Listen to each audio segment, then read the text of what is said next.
गुरु नई सृष्टि का सृजन करता है, इसलिए ब्रह्मा की तरह है।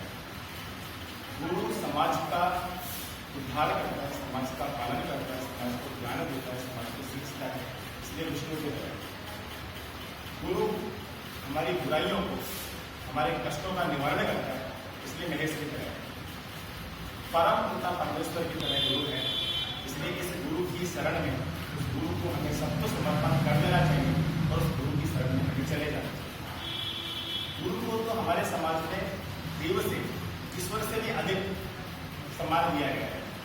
कहा गया है, गुरु गोविंद दो खड़े ताके लागू पाँव, बलिहारी गुरु आपकी गोविंद।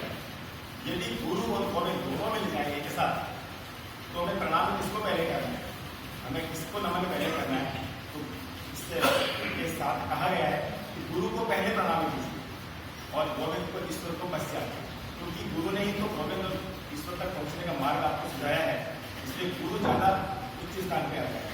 हम कभी जाते हैं किसी गुरु के प्रवचन सुनने के लिए या मंदिर जाते हैं, गुरु को प्रणाम पहले कर लेते हैं, उसके पश्चात ईश्वर को, देवता को, भगवान को प्रणाम करते हैं। ये हमारी परंपरा रही है। आज आषाढ़ मास की पूर्णिमा है। इस दिन प्राचीन काल से, सदियों से गुरु पूर्णिमा पर्व मनाया जाता है। ये इसी समय, इस वर्षा ऋतु का प्रारंभ होना है और प्रारंभ हुआ है। इस प्रकार से प्यासी धरती के ऊपर वर्षा की बूंदें गिरती हैं और पृथ्वी के अंदर, धरती के अंदर नव चेतन का, नवजीवन का प्रस्फुटन करती है, प्रादुर्भाव करती है। इसी प्रकार गुरु भी शिष्य की इस प्यासी आत्मा पर या अज्ञान रूप में ज्ञान का प्रस्फुटन करते हैं और प्रादुर्भाव करते हैं। आज के दिन प्राचीन काल से ही समस्त शिष्य और समस्त गुरु एकत्र होते थे।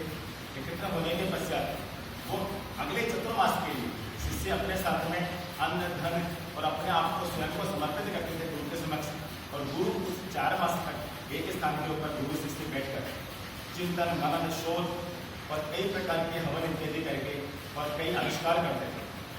गुरु इस समय के अंदर, इस चतुर्मास के समय में शिष्य भी गुरुओं के इस कार्य को देखकर बहुत सारा ज्ञान प्राप्त करते हैं। इसलिए ये समय ऋतु के हिसाब से बहुत उत्तम समय रहा है। गुरु पूर्णिमा पर हम पूर्णिमा के दिन मनाते हैं। पूर्णिमा के दिन चंद्रमा अपने पूर्ण आकार में होता है। पूरी पृथ्वी के प्रकाश समान रूप से और सबसे अधिक, अत्यधिक प्रकाश इस समय प्रसारित करता है। उसी प्रकार गुरु भी समस्त अपने शिष्यों पर समान रूप से, जितने भी शिष्य हैं समान रूप से और अधिकतम ज्ञान देता है। इसलिए पूर्णिमा का दिन इसके लिए श्रेष्ठ रहा है। वैसे हमारे समाज में, देश में भिन्न भिन्न मत मानने वाले लोगों के लिए गुरु पूर्णिमा पर्व मनाने के भिन्न भिन्न कारण रहे हैं। योगी समाज की मान्यता के अनुसार आज के दिन भगवान शिव ने 7 ऋषियों को योगी की शिक्षा दी। योगी का प्रादुर्भाव, योगी की शिक्षा आज के दिन से प्रारंभ हुई और वो सप्त ऋषि मंडल के रूप में आकाश के अंदर आज भी स्थित है।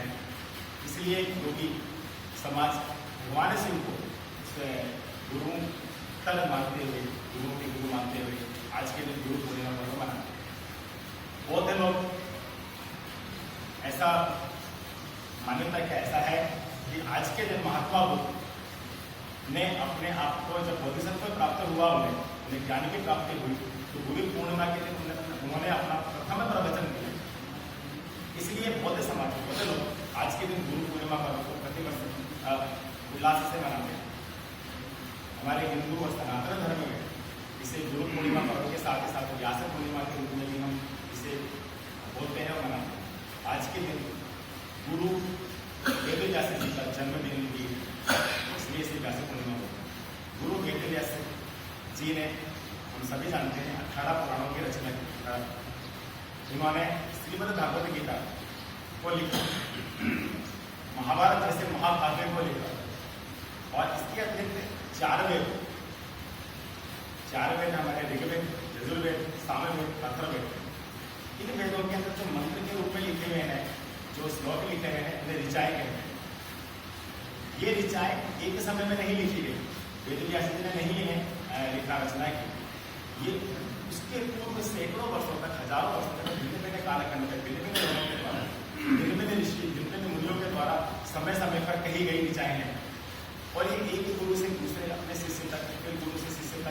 प्रकार गुरु शिष्य परंपरा के रूप में कालांतर सदियों तक रही और विकसित होती चली गई। वेद व्यास ने इन सभी रचनाओं को संकलित किया, एकत्रित किया, उन्हें संकलन के पश्चात उनका वर्गीकरण किया। ये कुछ ऋचाएं थी जो रोग से संबंधित थी, उन्हें अलग किया। कुछ ऋचाएं थी तकनीक से संबंधित थी, उन्हें अलग किया। कुछ ऋचाएं थी जो समाज के अंदर किस प्रकार से रहा जाए, किस प्रकार के आचार विचार इससे संबंधित थी, उन्हें अलग प्रकार की। इस प्रकार सभी ऋचाओं को उन्होंने संकलित करने के पश्चात अलग अलग वर्गीकृत करके 4 वेदों की रचना की। और इन 4 वेदों को हम जानते हैं कि 4 वेद विश्व में सबसे पुराने ग्रंथ, सबसे पुराने लिखित ग्रंथ। इन 4 वेदों की रचना को लिखने के पश्चात वेद व्यास जी ने अपने 4 शिष्यों को इन 4 अलग अलग ग्रंथों का ज्ञान दिया। उन 4 शिष्यों ने सैकड़ों शिष्य बनाए, सैकड़ों शिष्यों को इन 4 ग्रंथों का और भी अन्य पुराण का, महाकाव्य का संपूर्ण ज्ञान जो वेद व्यास जी से प्राप्त हुआ, उन्होंने आगे प्रसारित किया। उन सैकड़ों शिष्यों ने आगे जाकर हजारों शिष्यों को इस ज्ञान को आगे प्रसारित किया। इस प्रकार से उस समय संपूर्ण भारतवर्ष में प्रत्येक व्यक्ति तक ये ज्ञान पहुंचा। और हमारे भारतवर्ष में आज की अपेक्षा वेद व्यास जी का जन्म 3000 ईसा पूर्व हुआ। तात्पर्य आज से लगभग 5000 वर्ष पूर्व वेद व्यास जी हुए। उस समय भी आज की तुलना में भारत में जितने रहने वाले लोगों के ज्यादा शिक्षित, ज्यादा ज्ञानी थे। इस प्रकार हमारा देश सदियों तक, हजारों वर्षों तक विश्व गुरु के रूप में स्थापित रहा। आज से 400-500 वर्ष पूर्व जब इस्लाम धर्म यहाँ आया, मुगल लोग आए, उन्होंने आकर कुटिलतापूर्वक जानबूझकर हमारे विश्वविद्यालयों को नष्ट किए, हमारे ज्ञान को खत्म किया। इसलिए आज हम थोड़े अज्ञानी हैं। सभी लोग ऐसा बोले कि बिल्कुल पहले की तुलना में हम उतने ज्ञानी नहीं रहे। कहते हैं कि जब मुगल आए थे उसके पहले पूरे विश्व में 30 विश्वविद्यालय थे और उन 30 विश्वविद्यालयों के सारे विश्वविद्यालय हमारे देश में थे। हमारे देश के बाहर एक भी विश्वविद्यालय। आज स्थिति बदली हुई। आज 100 विश्वविद्यालय के सबसे अच्छे विश्वविद्यालय का नाम हम सोचें विश्व में, उनमें एक भी भारतवर्ष का नहीं है। ये एक अलग विषय है। तो वेद व्यास जी इस प्रकार से वेद व्यास जी ने एक अकेले पूरे संपूर्ण भारतवर्ष को ज्ञान दिया और ज्ञानी बनाया। विश्व भारत को पूरे विश्व में विश्व गुरु के रूप में स्थापित किया। ऐसे गुरु का वेद व्यास जी का जन्म दिवस है, इसलिए हम व्यास पूर्णिमा के रूप में इसे प्रतिवर्ष मनाते हैं। वैसे तो हमारे भारत देश में गुरु शिष्य परंपराएं बहुत सारी प्रथाएं हैं। गुरु शिष्य परंपरा हम जानते हैं कि यदि श्री राम जैसे भगवान इस प्रकार का पराक्रम कर पाते, इस प्रकार का उनमें विचार आ पाते या नहीं आ पाते, यदि वशिष्ठ जैसे गुरु और विश्वामित्र जैसे गुरु उनको नहीं मिलते, या मगध का छिन्न भिन्न राज्य इस प्रकार से एक हो पाता, सम्राट अशोक आगे जाकर इस प्रकार से पूरे भारतवर्ष को एक में बांध पाते, यदि चाणक्य जैसे गुरु उनको चंद्रगुप्त को नहीं मिलते, क्या मुगलों के, इस्लाम के आक्रमण होने के पश्चात अत्याचारों से भारत देश मुक्त हो पाता, आज हम हिंदू इतने बच पाते, सारे के सारे इस्लाम धर्म में नहीं कबूल लेते या में नहीं कर दिए जाते, यदि शिवाजी महाराज को समर्थ रामदास जैसे गुरु नहीं मिलते। क्या जो 10 गुरुओं की परंपरा रही सिखों में वो नहीं होते, यदि वो होते नहीं होते और गुरु ग्रंथ साहब जैसे गुरुवाणी नहीं होती, तो क्या उत्तर भारत के अंदर हिंदू समाज बच पाता मुगलों से? तो गुरुओं ने तो इस समाज को, हिंदुओं को जितना दिया है, इसकी हम उनके लिए इतने ज़्यादा हम उनके लिए कृतज्ञ हैं कि उसके बारे में हम सोच भी नहीं पाते। महर्षि दधीची जब उनके समझ से बात आई कि कोई एक सत्य पुरुष हो जिनकी अस्थियों से अस्त्र शस्त्र बने, तो उससे इन पापियों का नाश हो सकता है, उन्होंने बिल्कुल तुरंत अपने आप को बलिदान कर दिया और अपने अस्थियां उस कार्य को समर्पित कर दिया। एक समय की बात है, गुरु तेग बहादुर जी अपने शिष्यों के साथ बैठे हुए थे, तो कश्मीर से कुछ पंडित उनके पास आए और कश्मीरी पंडितों ने व्यथा बनाई कि कश्मीर में मुसलमान लोग उनके आक्रमण, उनको बहुत जैसे अत्याचार कर रहे हैं, उनको मार रहे हैं और कह रहे हैं कि इस्लाम धर्म कबूल कर लो, यहाँ से चले जाओ, खड़े रहो। और इस प्रकार से अपनी व्यथा लेकर वो उनके समक्ष आए। गुरु तेग बहादुर जी ने इस प्रकार के विचार रखे कि कोई किसी एक महापुरुष को इस आंदोलन का बीड़ा उठाना चाहिए और अपना बलिदान करना चाहिए, इससे ही ये अत्याचार पे रोक लगेगी। तो ऐसे महापुरुष कौन हो? तो गुरु तेग बहादुर जी के बेटे गोविंद राय, जो आगे जाकर गुरु गोविंद सिंह जी के रूप में प्रख्यात हुए। उन गोविंद राय ने कहा, जब गोविंद राय जी की उम्र उस वक्त 9 वर्ष थी, 9 वर्ष का बालक अपने पिताजी से बोल रहा है, आपसे उत्तम इस कार्य के लिए महापुरुष कौन हो? अपने पिताजी को सीधा सीधा बलिदान के लिए कहने वाली बात की। गुरु तेग बहादुर जी ने कहा, ऐसे इनसे परीक्षा लिया अपने पुत्र की कि इस गद्दी का, गुरु की गद्दी है, ये खाली हो जाएगी, इसका क्या होगा? और पुत्र तुम्हें कौन परीक्षा कौन करेगा आगे? यदि मैं चला जाऊंगा। तो गोविंद राय जी ने कहा उस वक्त कि इस प्रकार से 9 माह तक माँ के गर्भ में मेरी रक्षा जिसने की, वही इस 9 वर्ष के बालक की आगे रक्षा करेगा। इतना सुनने के पश्चात गुरु तेग बहादुर जी ने 5 पैसे और नारियल के साथ उनका गुरु की गद्दी के ऊपर अभिषेक किया और उसके पश्चात गुरु गोविंद सिंह जी के नाम से वो 10वें गुरु, सिखों के 10वें गुरु के रूप में स्थापित हुए। और गुरु तेग बहादुर जी उन कश्मीरी पंडितों की रक्षा अपना बलिदान देने के लिए अपने 2 शिष्यों के साथ में दिल्ली गए और दिल्ली में उनका बलिदान हुआ। इस प्रकार गुरुओं ने अपने आप को भी पूर्ण रूप से समर्पित किया है इस देश के, इस समाज के, इस राष्ट्र के उद्धार के लिए।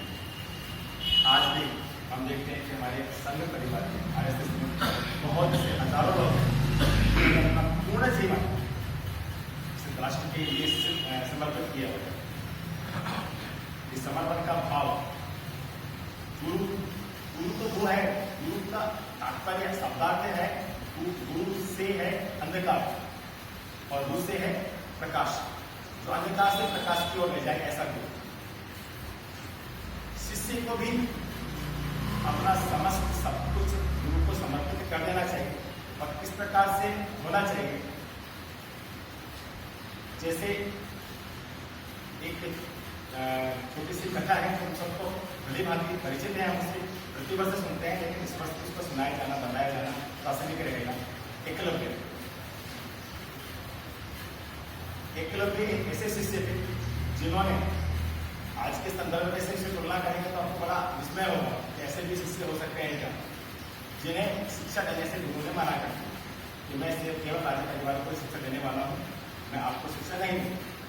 उस एकलव्य ने गुरु द्रोणाचार्य जी जब पांडवों को और कौरवों को शिक्षा देते थे तो छुप छुप कर देख देख कर और धनुर्विद्या सीखी और अपने मन से उन्हें अपना गुरु मान लिया द्रोणाचार्य जी। उनकी एक मूर्ति स्थापित करके उसकी पूजा करते थे। एक समय गुरु द्रोणाचार्य जी अपने शिष्यों के साथ, मुख्य शिष्यों के साथ में आखेट पे थे, जंगल में जा रहे थे। उस समय उन्होंने देखा कि कुछ तीर शब्दभेदी बाण के रूप में आए और उनके बातों कुत्ते के मुंह में चले गए। उन्होंने शब्दभेदी बाण मारने लगे, दिखने लगा, पता नहीं कहाँ से तीर आए और शब्द केवल भौंकने से उसके मुंह पे प्रहार हुआ। वो गए घूमते हुए एकलव्य मिले, एकलव्य से पूछा, कहा मैंने शब्दभेदी बाण मारे हैं, बड़े प्रभावित हुए द्रोणाचार्य। उन्होंने कहा बहुत बहुत अच्छे धनुर्धर हो आप, आपके गुरु कौन है? तो एकलव्य ने कहा मेरे गुरु तो आप ही। द्रोणाचार्य जी बोले, मैं तो गुरु नहीं हूँ आपका, मैंने तो आपको नहीं सिखाया। तो बिल्कुल ऐसे हुए कि ये राज परिवार के सदस्य मेरे साथ में हैं, ये बोलेंगे कि देखो उन्होंने राज परिवार के अलावा भी किसी और को सिखा दिया है। बड़े आश्चर्य से बोले, नहीं हूँ मैं, तुमने कहाँ सिखाया, कैसे बोल रहे हो? एकलव्य ने कहा कि नहीं, मैंने तो आप ही से सीखा है, जब आप इनको सिखाते थे तो मैं छुप छुप के देख लिया करता था, और इस प्रकार से मैंने सारे के सारे विद्या सीख ली, तो मेरे गुरु तो आप ही है। तो द्रोणाचार्य जी को इस पर उन्होंने अपने शिष्यों से कहा कि देखिए मैं तुम्हें सीधे सीधे बताऊँ, फिर भी तुम सीख नहीं पाते हो। उन्होंने छुप छुप के सीख लिया, ये वास्तव मेरे अच्छे शिष्य हैं। लेकिन चूंकि उन्होंने पहले घोषणा कर दी थी कि मेरा सर्वश्रेष्ठ धनुर्धर है, जिनको मैं सिखा रहा हूँ उन्हीं में से कोई होने वाले हैं, और अर्जुन संभवतः विश्व के सबसे सर्वश्रेष्ठ धनुर्धर होंगे। अब ये द्रोणाचार्य जी के द्वारा कही गई घोषणा थी, उसका विपरीत होने जा रहा था। सर्वश्रेष्ठ धनुर्धर तो अर्जुन नहीं रहने वाले थे, एकलव्य बनने वाले थे। उन्होंने एकलव्य से को सर्वश्रेष्ठ धनुर्धर ना बने या कैसे हो, इसे तो वो परीक्षा लेने गए। परीक्षा में सफल होते हैं तो ऐसा करके उन्होंने एकलव्य से कहा कि मैं तुम्हारा गुरु मुझे क्या दे सकते हो। एकलव्य ने कहा कि आप जो भी मांगिए मैं अपने प्राण तक आपको देने के लिए। द्रोणाचार्य ने कहा ठीक है, तुम अपने दाहिने हाथ का अंगूठा काट के दो। तो बिना एक क्षण भी गंवाए एकलव्य ने तुरंत अपने दाहिने हाथ का अंगूठा काटा और उनके सामने रख दिया। हम जानते हैं कि जब तीर चलाते हैं दाहिने हाथ का अंगूठा बहुत काम आता है, तो यही उन्होंने मांगा। अब आगे क्या हुआ, किस प्रकार से वो तीर चला पाए, ये एक कथा हमें बताती है कि हमें गुरु के समक्ष अपना वो सब कुछ समर्पण करने को पर रहना चाहिए जो हमारे पास वो है। डॉक्टर हेडगेवार जी जैसे गुरु, मैंने 1925 में अपनी संघ की स्थापना की। एक समय हेडगेवार जी, हम सब इस बात से बहुत भली भांति स्वयंसेवक हैं, परिचित हैं कि हेडगेवार जी ने जब प्रारंभ किए संघ की शाखा लगाना, उस वक्त मुझे 12 स्वयंसेवक उनके पास में आ रहे थे शाखा में प्रारंभ में, और 12 स्वयंसेवकों को लेकर वो शाखा लगा रहे और कहते थे मैं इस पूरे राष्ट्र को बदल दूंगा, पूरे राष्ट्र को हिंदू राष्ट्र बना दूंगा। ऐसी ऐसी उनकी संकल्पनाएं थी। तो लोग हंसते थे, तो अरे क्या छोटे छोटे बच्चों को लेकर खेल कूद करते हो और इससे पूरा राष्ट्र क्या बदलने वाला है। तो फिर भी वो अपने उस ध्येय पे अडिग रहे और आज हम देख रहे हैं कि निश्चित रूप से उनका ध्येय का पूर्ण होने ही जा रहा है। हमारा देश हिंदू राष्ट्र बनने ही वाला है। एक समय वो बैठे थे, छोटे छोटे स्वयंसेवक उनके पास आने वाले थे, समय शाखा का होने वाला था। तो किसी उनके परिचित ने कहा कि अरे डॉक्टर साहब आप किसका इंतजार कर रहे हैं। डॉक्टर साहब ने कहा कि मैं भगवान का प्रतीक्षा कर रहा हूँ, भगवान आने वाले हैं, भगवान की प्रतीक्षा। बोला भगवान की प्रतीक्षा करना देखना चाहिए, नहीं भगवान कौन आने वाले हैं, व्यक्ति भी मालूम है। थोड़ी देर पश्चात 12 स्वयंसेवक आए। आने के बाद उन्होंने शाखा जो भी कार्य होता है करना प्रारंभ किया। उसे फिर पूछा यही है तो आपके भगवान। तो डॉक्टर साहब ने कहा हाँ यही है मेरे भगवान, यही आगे जाकर इस देश के भगवान बनने वाले हैं। उन्हें 12 स्वयंसेवकों में दत्तोपंत टेकड़ी थे, उन्हें 12 स्वयंसेवकों में हौराव थे, उन्होंने उत्तर प्रदेश में संघ का कार्य किया और आगे जाकर पूरे भारतवर्ष में वो 12 स्वयंसेवक में से बहुत से लोग प्रचारक हुए और बहुत से लोग विस्तारक हुए और उन्होंने इस देश में संघ का कार्य बढ़ाया। भगवान थे तो गुरु भी अपने शिष्य को भगवान के रूप में ही मानते हैं। इस प्रकार से शिष्य गुरु को भगवान से भी उच्चता दर्जा देते हैं, तो गुरु भी शिष्य को भगवान के रूप में मानते हैं। संघ के कार्य को चलाने के लिए, संघ के कार्य को आगे बढ़ने के लिए कुछ धनराशि की आवश्यकता होती है, कुछ लोगों की आवश्यकता होती है, हमें व्यक्तियों की आवश्यकता होती है, संघ को व्यक्तियों की आवश्यकता होती है जो अपने तन मन धन से अपना सब कुछ समर्पण करें। ऐसी परंपरा डॉक्टर साहब ने प्रारंभ की, जो अपना सर्वस्व दे सकते थे, प्रचारक के रूप में अपना सब कुछ सर्वस्व निछावर करके समर्पित करके पूरे राष्ट्र को अपना जीवन उन्होंने समर्पित किया। ऐसे लोगों को प्रचारक कहा गया और प्रचारक के रूप में संघ में कुछ लोग हम जैसे सांसारिक लोग जो अपना कुछ समय दे पाते हैं सभी को, लेकिन धन के रूप में समर्पण अपना करते हैं। ये समर्पण किसको करें, कौन गुरु, डॉक्टर साहब गुरु। डॉक्टर साहब ने कहा नहीं, मेरी पूजा नहीं करनी है, मुझे आप पूजित नहीं करें, मुझे आप किसी प्रकार की दक्षिणा नहीं देंगे, पूजा करेंगे आप भगवा ध्वज की। और भगवा ध्वज को डॉक्टर साहब ने गुरु के रूप में स्थापित किया संघ। भगवा ध्वज प्राचीन काल से, जब श्री राम रथ पे सवार होकर रावण से युद्ध करने के, जब अर्जुन जो पांडव लोग और जिससे रथ के सारथी श्री कृष्ण थे, उस रथ से दोनों का सामना करने के इनके ऊपर भगवा ध्वज रह रहा जो प्रेरणा का प्रतीक था, जो इस बात का प्रतीक था कि हम सत्य के लिए लड़ाई करते हैं, हम असत्य की लड़ाई नहीं करते। इस प्रकार का प्रतीक भगवा ध्वज जो सर्वश्रेष्ठ है, सर्वकालिक सबसे बड़ा है, यही हमारे गुरु के रूप है। और हम प्रतिदिन भगवा ध्वज के समक्ष अपनी शाखा लगाते हैं और भगवा ध्वज को ही अपना गुरु मानते हैं। और आज के दिन भी हम भगवा ध्वज के समक्ष अपना समर्पण करने वाले हैं, पूजा करने वाले हैं।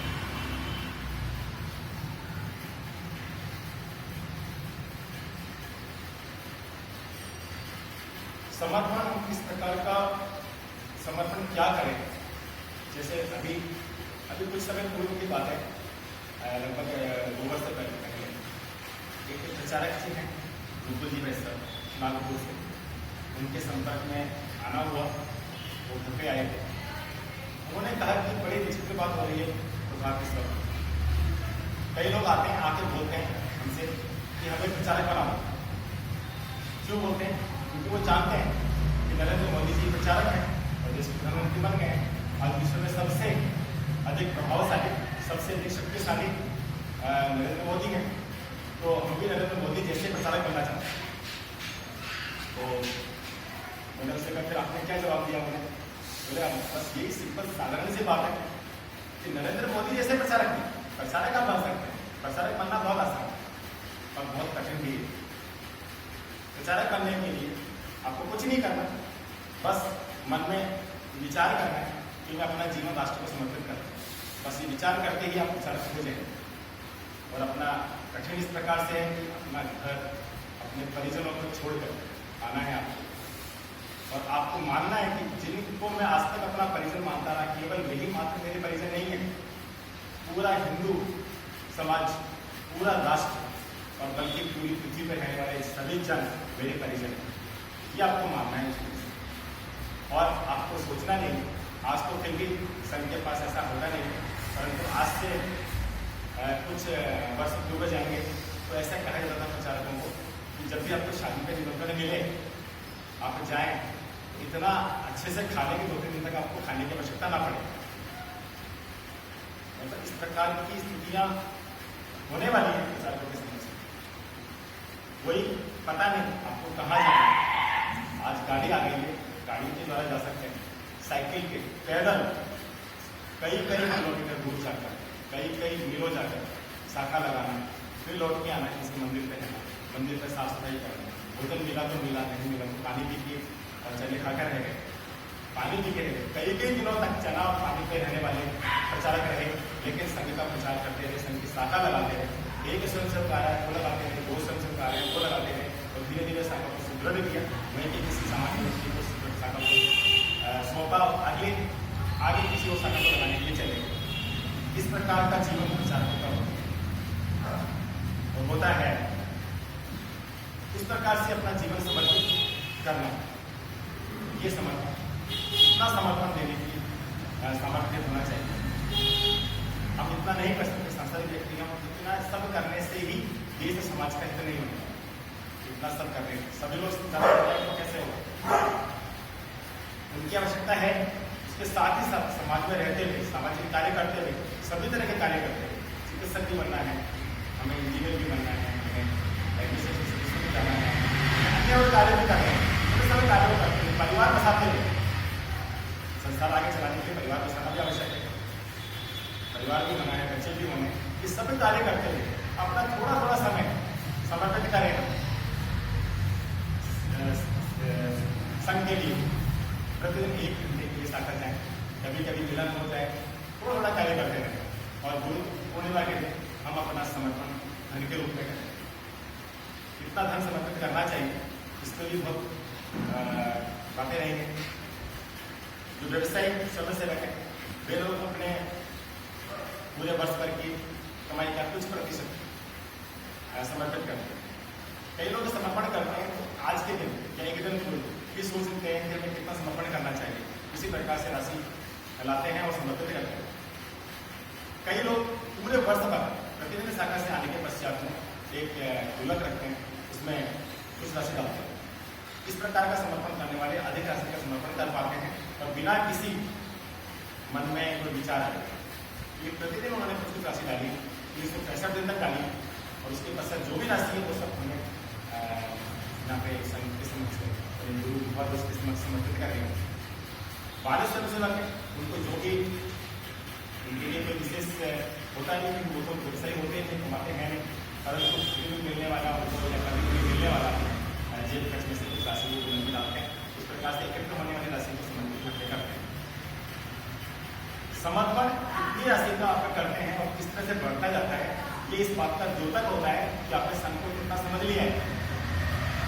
संघ को जिस तरह समझ जाता है बढ़ती है, राशि बढ़ रही है, आप संघ को समझते जा रहे हैं, राशि घट रही है, संघ को आपने समझना बंद कर दिया।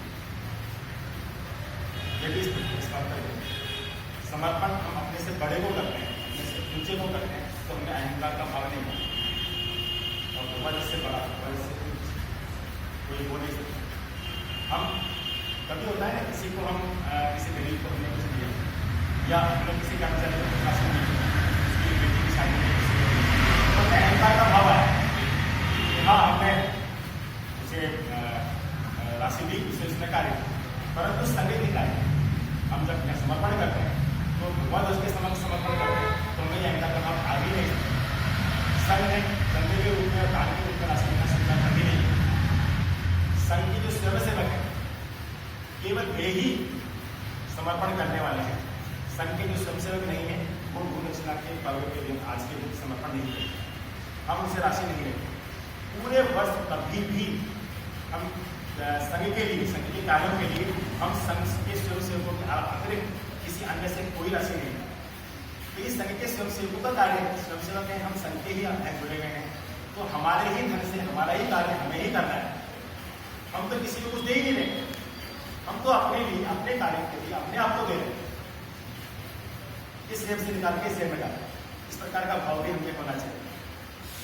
जब समर्पण राशि हम देते हैं तो इसे अभी आपकी सूची बनी, एक लिफाफा मिला, उसके अंदर हमें राशि रखी, बंद किए लिफाफा, उस लिफाफे कोई नाम नहीं लिखा और उसको हम समर्पित करते हैं, तो अधिक राशि देने वाले के मन में अहंकार का भाव नहीं आता और कम राशि देने वाले के मन में हीन भावना का भाव नहीं आता।